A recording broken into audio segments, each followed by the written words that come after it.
WhatsApp ఇప్పుడు social మీడియాలో ఇదో సంచలనం. గ్రూపులు కట్టడం, చాటింగ్లు చేయడం ఇప్పుడు కామన్ గా మారింది. ఛాన్స్ ఉంది కదా అని ఎడాపెడా వాట్సాప్ గ్రూపులు క్రియేట్ చేస్తున్నారా? వాట్సాప్ గ్రూప్ అడ్మినిస్ట్రేటర్ గా ఉండటం ఒక హోదాగా ఫీల్ అవుతున్నారా?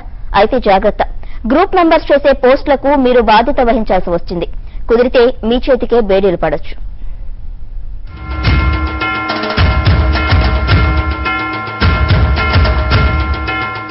వాట్సాప్ ఇప్పుడిది స్మార్ట్ ఫోన్ వినియోగదారులకు స్వర్గధామం.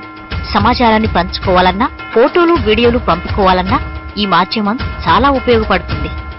గ్రూపులుగా ఏర్పడితే సందడే సందడి. అయితే ప్రతిదానికి ఒక హద్దుంటుంది.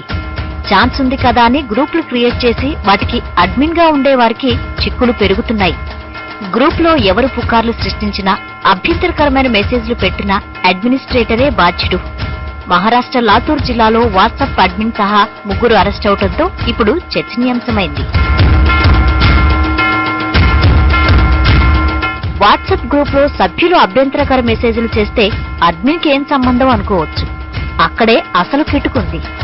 భారత ఐటీ చట్టం ప్రకారం ఏదైనా ఆన్లైన్ గ్రూప్ కు బాధ్యులుగా ఎవరు ఉంటే వారిని మధ్యవర్తిగా భావిస్తారు. అంటే ఇక్కడ అడ్మినే బాధ్యుడు.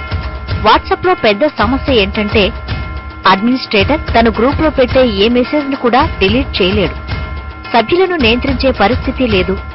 కేవలం జనాన్ని గ్రూప్ లో చేర్చుకోవటం, తొలగించడం తప్ప జరిగిన నష్టాన్ని నివారించలేడు. ఐటీ చట్టం 2000 సంవత్సరంలో రూపొందించారు. 2008లో మార్పులు చేశారు. 2009లో వాట్సాప్ మొదలైంది. అంటే ఈ కమ్యూనికేషన్ గ్యాప్ అన్ని వేళ్లను అడ్మిన్ వైపే చూపుతున్నాయి. మెసేజ్ ను ఎవరు సృష్టించారో తెలుసుకునే అవకాశం లేదు. కేవలం దాన్ని వ్యాప్తి చేసే వారిని గుర్తుపట్టడం సులువు. ఇదే మన దర్యాప్తులో ఉన్న లూప్ హోల్. మరోవైపు మెసేజ్ ఎక్కడి నుంచి వచ్చిందన్నది కాదు, ఎవరు పోస్ట్ చేశారన్నదే దర్యాప్తు సమయంలో పోలీసులు చూస్తారు. ఎవరో పంపితే ఫార్వర్డ్ చేశానంతే అని సింపుల్ గా చెప్పడానికి వీల్లేదు. ఎటు తిరిగి వాట్సాప్ గ్రూప్ అంతటికీ హెడ్ గా ఉండే అడ్మిన్ కే కష్టాలుంటాయన్నది వాస్తవం. ఈ మధ్య కాలంలో ఎవరు పడితే వాళ్ళు వెబ్సైట్ వాట్సాప్ గ్రూప్ క్రియేట్ చేస్తున్నారు. వన్స్ గ్రూప్ క్రియేట్ చేసిన తర్వాత అటు అడ్మిన్ దాంట్లో మెంబర్స్ ఉన్న ప్రతి ఒక్కళ్ళు కొన్ని జాగ్రత్తలు తీసుకోకపోతే కనుక ఖచ్చితంగా పోలీస్ కేసుని ఫేస్ చేయాల్సిన పరిస్థితి ఏర్పడుతుంది. ఈ మధ్య కాలంలో మనకి ఇండియాలో వచ్చేటప్పటికి 3 to 4 కేసెస్ ఈ నేపథ్యంలో జరగడం జరిగింది. అరెస్టులు, పోలీసుల విచారణ నుంచి తప్పించుకోవాలంటే వాట్సాప్ అడ్మిన్ ముందుగానే సభ్యులకు కొన్ని జాగ్రత్తలు చెప్తే బెటర్. చట్ట వ్యతిరేకమైన, జాతి భద్రతకు ప్రమాదకరమైన, ఐటీ చట్టాలను ఉల్లంఘించే అభ్యంతరకరమైన పోస్టులను పెట్టొద్దని ముందుగానే చెప్పాలి. ప్రతి ఒక్కరికి ఈ విషయం తెలిసేలా చెప్పాల్సిన బాధ్యత అడ్మిన్దే. ఎవరైనా సభ్యులు పరిధి దాటి ప్రవర్తిస్తే ఆ విషయాన్ని పోలీసులకు చెప్పాలి. లేదంటే అడ్మిన్ చేతికి బేడీలు తప్పవు.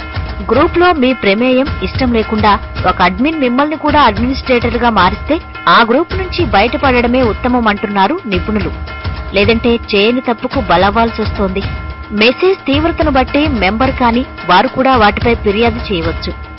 విదేశీయులపైన చర్యలు తీసుకునేలా చట్టాలున్నాయి. సో వన్స్ వాట్సాప్ గ్రూప్ లో వచ్చేటప్పటికే అబ్జెక్షనబుల్ కంటెంట్, అది పోర్నోగ్రఫీ కావచ్చు, లేకపోతే కనుక వేరే వాళ్ళని దూషించే విధంగా, అంటే పొలిటీషియన్స్ ను కావచ్చు, లేకపోతే పబ్లిక్ ఫిగర్స్ ను కావచ్చు, దూషించే విధమైన పోస్టులు షేర్ చేసుకోకూడదు. అలాగే దేశ సమగ్రతకే దెబ్బతీసే విధంగా, అంటే కులాలు, మతాలు, ప్రాంతాలలో వైషమ్యాలను తెచ్చగొట్టే విధమైన పోస్టులు వాట్సాప్ గ్రూప్ లో షేర్ చేయకూడదు. అలాగే కాపీ రైటెడ్ కంటెంట్, అంటే ఇంటర్నెట్ లో ఎక్కడ పడితే ఎక్కడ కనపడినా కాపీ రైటెడ్ కంటెంట్ ని కాపీ చేసుకొచ్చేసి ఇక్కడ వాట్సాప్ గ్రూప్ లో షేర్ చేసుకోకూడదు. అభ్యంతరకర విషయాలు పోస్ట్ చేస్తే ఐపీసీ సెక్షన్ 505 1B ప్రకారం కేసులు నమోదు చేయొచ్చు. అలాగే ఐటీ చట్టం 153, 34, 67 సెక్షన్ల కేసులు నమోదవుతాయి. వాట్సాప్ గ్రూపుల నుంచి తొలగించాలన్న కారణంగా సభ్యులు అడ్మిన్ పై దాడి చేసిన ఘటనలు పెరుగుతున్నాయి. ఏ రకంగా చూసినా వాట్సాప్ గ్రూపులకు అడ్మిన్ గా ఉండటం ప్రమాదకరంగా మారుతోంది. సో వాట్సాప్ అడ్మిన్లందరూ బీ కేర్ఫుల్.